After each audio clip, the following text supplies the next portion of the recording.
नमस्ते साथियों। आज हम एक ऐसे विषय पे बात कर रहे हैं जो एक ऐतिहासिक, सामाजिक, आर्थिक और राजनैतिक है। इन सब की वजह से संवैधानिक भी है। एससी, एसटी, ओबीसी के लोग 25% गरीब क्यों हैं? एससी, एसटी, ओबीसी शूद्र वर्ग पूरा गरीब कैसे हो गया?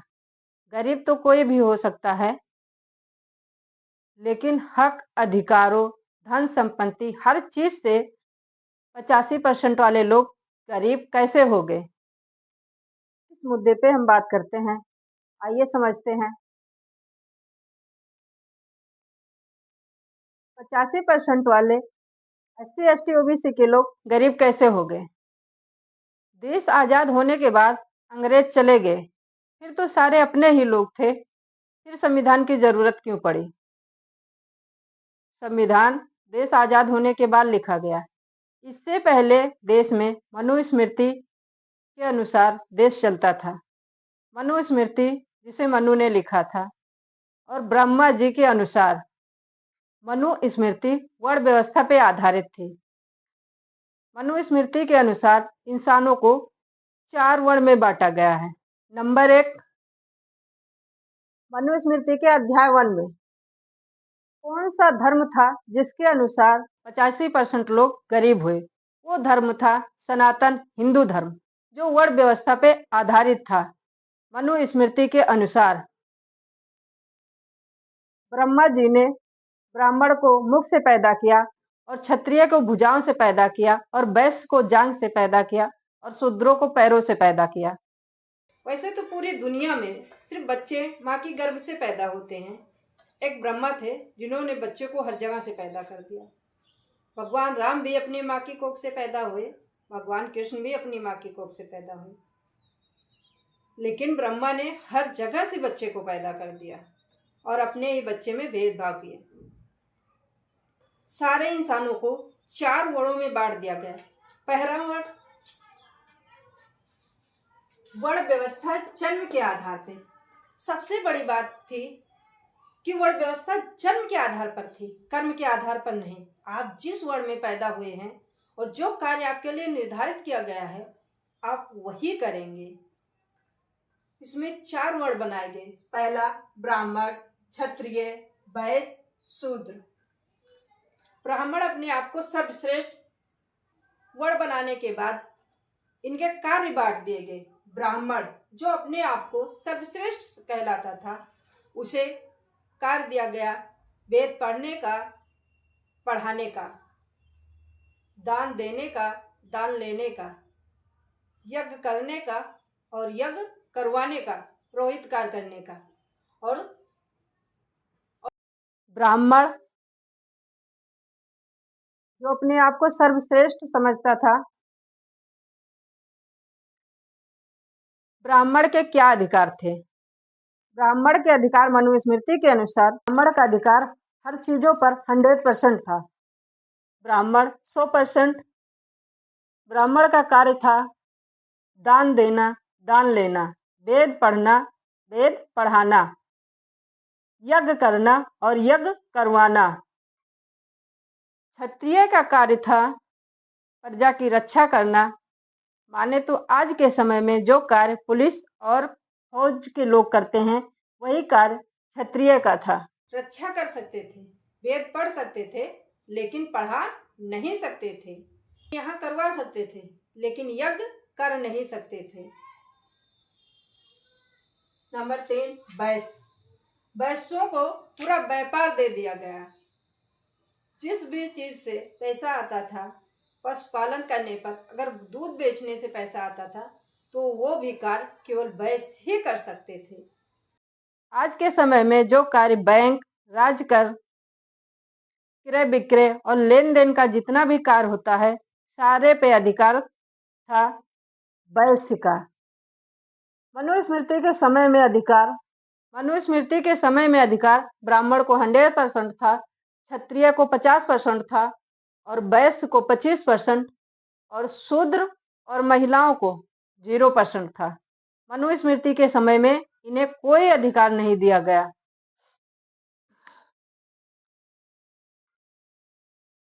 मनुस्मृति के समय में शूद्रों और महिलाओं का कोई अधिकार नहीं था। चाहे किसी भी वर्ग की महिला हो, महिलाओं को भी शूद्रों की तरह अधिकारों से वंचित रखा गया। शूद्रों को इनमें से कोई कार्य नहीं दिया गया जिसकी वजह से उनके पास धन आए, पैसे आए। उन्हें हर अधिकार से वंचित कर दिया गया।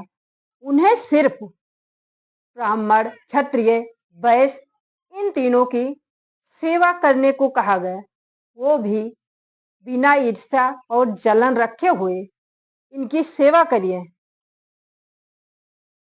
ये मनुस्मृति कहती है। मनुस्मृति कहती है, एक पढ़ेगा, एक लड़ेगा, एक करेगा व्यापार, और इन तीनों की सेवा करना शूद्रों का है कार्य।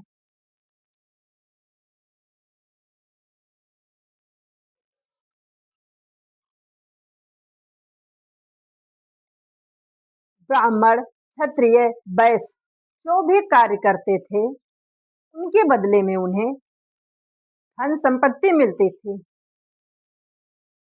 ब्राह्मण और क्षत्रिय वैश्य के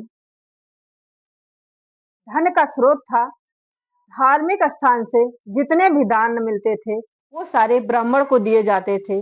ये वैश्य, क्षत्रिय भी इनको दान देते थे। क्षत्रिय को भी पूरा कर विभाग दिया गया। वो जनता के ऊपर जैसा चाहे वैसा टैक्स लगा सकते थे और उनसे जो पैसा आता था वो सारा क्षत्रिय के पास था। वैश्य जो व्यापार करते थे, सारा धन संपत्ति, उनकी जो आय थी, लाभ था, उस पे सारा वैश्य का कब्जा हो गया। शूद्रों को कुछ भी नहीं मिला। बस शूद्र जो ब्राह्मण, क्षत्रिय, वैश्य इन तीनों की मर्जी के अनुसार इनका जो मन करे इनकी सेवा करने के बदले वो भी धन संपत्ति नहीं देते थे, केवल कुछ फटे पुराने कपड़े और बासी भोजन देते थे। इसीलिए शूद्र मांस खाने को मजबूर थे, अत्यंत गरीबी में जीवन जीते थे। इनके पास कोई भी धन का स्रोत नहीं था, क्योंकि पूरे धन के स्रोत पर इन तीनों लोगों का कब्जा था। अब आपको समझ में आ गया होगा कि शूद्र वर्ण पूरा SC ST OBC समाज ही गरीब क्यों है, और इन्हीं असमानताओं को खत्म करने के लिए संविधान की जरूरत पड़ी। बाबा साहब डॉक्टर भीमराव अंबेडकर ने संविधान लिखकर देश में फैली असमानताओं को खत्म कर दिया, सारे मनुष्य को बराबर कर दिया, सबको समानता का अधिकार दे दिया। और संविधान के अनुसार क्या अधिकार है? संविधान के अनुसार सब बराबर हैं। संविधान हमें समानता का अधिकार देता है। संविधान के अनुसार ना कोई ब्राह्मण है, ना कोई क्षत्रिय है, ना कोई वैश्य है और ना कोई शूद्र है। सब लोग इंसान हैं। मनुस्मृति कहती है, एक पढ़ेगा, एक लड़ेगा, एक करेगा व्यापार, इन तीनों की सेवा करना शूद्रों का है काम। जबकि संविधान कहता है, सब पढ़ेंगे, सब आगे बढ़ेंगे, सब लड़ेंगे, सब करेंगे मिलकर व्यापार, मिलजुल कर आपस में रहना मानो, कहता है ये संविधान। संविधान के अनुसार सभी लोग बराबर हैं। ना कोई ब्राह्मण है, ना कोई क्षत्रिय है, ना कोई शूद्र है, सभी इक्वल हैं। ये हमें संविधान देता है, ये अधिकार हमें संविधान देता है। संविधान समानता का अधिकार देता है। 85% वालों को ब्राह्मण, क्षत्रिय, वैश्य क्या समझते थे? नीच, अछूत, पिछड़ा, दलित। 85% वाले लोग को ब्राह्मण, क्षत्रिय, वैश्य अछूत, नीच, पिछड़ा, दलित असमझते थे। उनके साथ कैसा व्यवहार करते थे मनुस्मृति के समय में? ब्राह्मण, क्षत्रिय, वैश्य शूद्रों के साथ कैसा व्यवहार करते थे?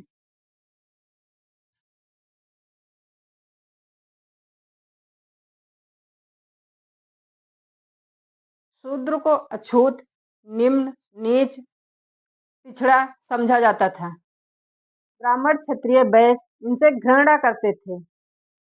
इनकी परछाई भी अपने ऊपर नहीं पड़ने देते थे। कहीं कहीं तो इतनी दुर्दशा थी कि उनके कमर में झाड़ू और गले में मटकी बांधकर शूद्रों को चलना पड़ता था, ताकि न तो धरती पर उनके पैरों के निशान मिले और न ही गलती से जमीन पर उनके थूक गिर जाए।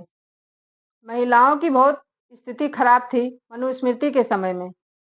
पेशवा ब्राह्मण के शासनकाल में शूद्र महिलाओं को तो ब्लाउज पहनने का भी अधिकार नहीं था, न पढ़ने का अधिकार था, न लिखने का अधिकार था, कोई अधिकार नहीं था। यहाँ तक कि बोलने का भी अधिकार नहीं था।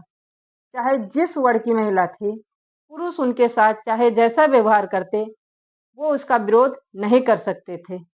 और यही हाल था शूद्रों का। ब्राह्मण, क्षत्रिय, वैश्य उनके साथ चाहे जैसा अत्याचार करते, उन्हें चुपचाप सहना पड़ता, अपनी किस्मत समझकर, मनुस्मृति के अनुसार। और शूद्र बिना जलन ईर्ष्या के ब्राह्मण, क्षत्रिय, वैश्य की बातों को मानते और अपना कर्म समझकर उनके बताए गए कार्य को करते। मनुस्मृति के अनुसार ब्राह्मणों को 100% अधिकार दिए गए, क्षत्रिय को 50% और वैश्य को 25%।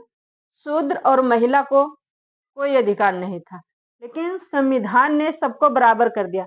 ब्राह्मण को भी 100% कर दिया, क्षत्रिय को भी 100% कर दिया, वैश्य को भी 100% कर दिया, शूद्र को भी 100% कर दिया और महिला को भी 100% अधिकार दे दिया संविधान के अनुसार। महिला भी अब संविधान के अनुसार पढ़ लिख सकती है, जहाँ चाहे वहाँ आ जा सकती है, जो बनना चाहे वो बन सकती है। मनुस्मृति के समय में शूद्रों को तो मंदिरों में प्रवेश वर्जित था, न तो वो मंदिर में जा सकते थे, न ही सार्वजनिक स्थानों पे पानी पी सकते थे, और न ही वेद पढ़ सकते थे, न मंत्रों का उच्चारण कर सकते थे। गलती से यदि वो मंत्रों का उच्चारण करते थे तो उनकी जीभ काट ली जाती थी। कहीं वो वेद को सुन लेते थे तो उनके कानों में शीशा पिघलाकर डाल दिया जाता था, और गलती से वो मंत्रों का उच्चारण कर लें तो उनके जीभ को काट दिया जाता था। वेद के सुनने पर उन्हें के कान में शीशा पिघलाकर डाल दिया जाता था। यह स्थिति थी मनुस्मृति के समय शूद्रों की। और आज संविधान के समय में सभी लोग बराबर हैं। अगर कोई इस प्रकार की हरकत करेगा तो संविधान उसे सजा देगा। मनुस्मृति की खामियों को, असमानताओं को खत्म करने के लिए संविधान बनाया गया है। संविधान बाबा साहब डॉक्टर भीमराव अम्बेडकर ने बनाकर भारत के सभी वर्ग के लोगों को बराबर कर दिया, ब्राह्मण, क्षत्रिय, वैश्य, शूद्र और महिलाओं को भी। अब ना कोई ऊंच है, ना कोई नीच है, ना कोई अछूत है, ना कोई पिछड़ा है, ना कोई दलित है, सब बराबर इंसान हैं। लेकिन आज के समय में भी 85% लोग अपने आप को नीच, अछूत, पिछड़ा, दलित समझते हैं, क्योंकि वो अभी मानसिक रूप से इससे बाहर नहीं निकल पाए। क्यों अब तक तुम इसी जंजीरों में जकड़े हुए हो? संविधान तुम्हें बराबर का अधिकार देता है।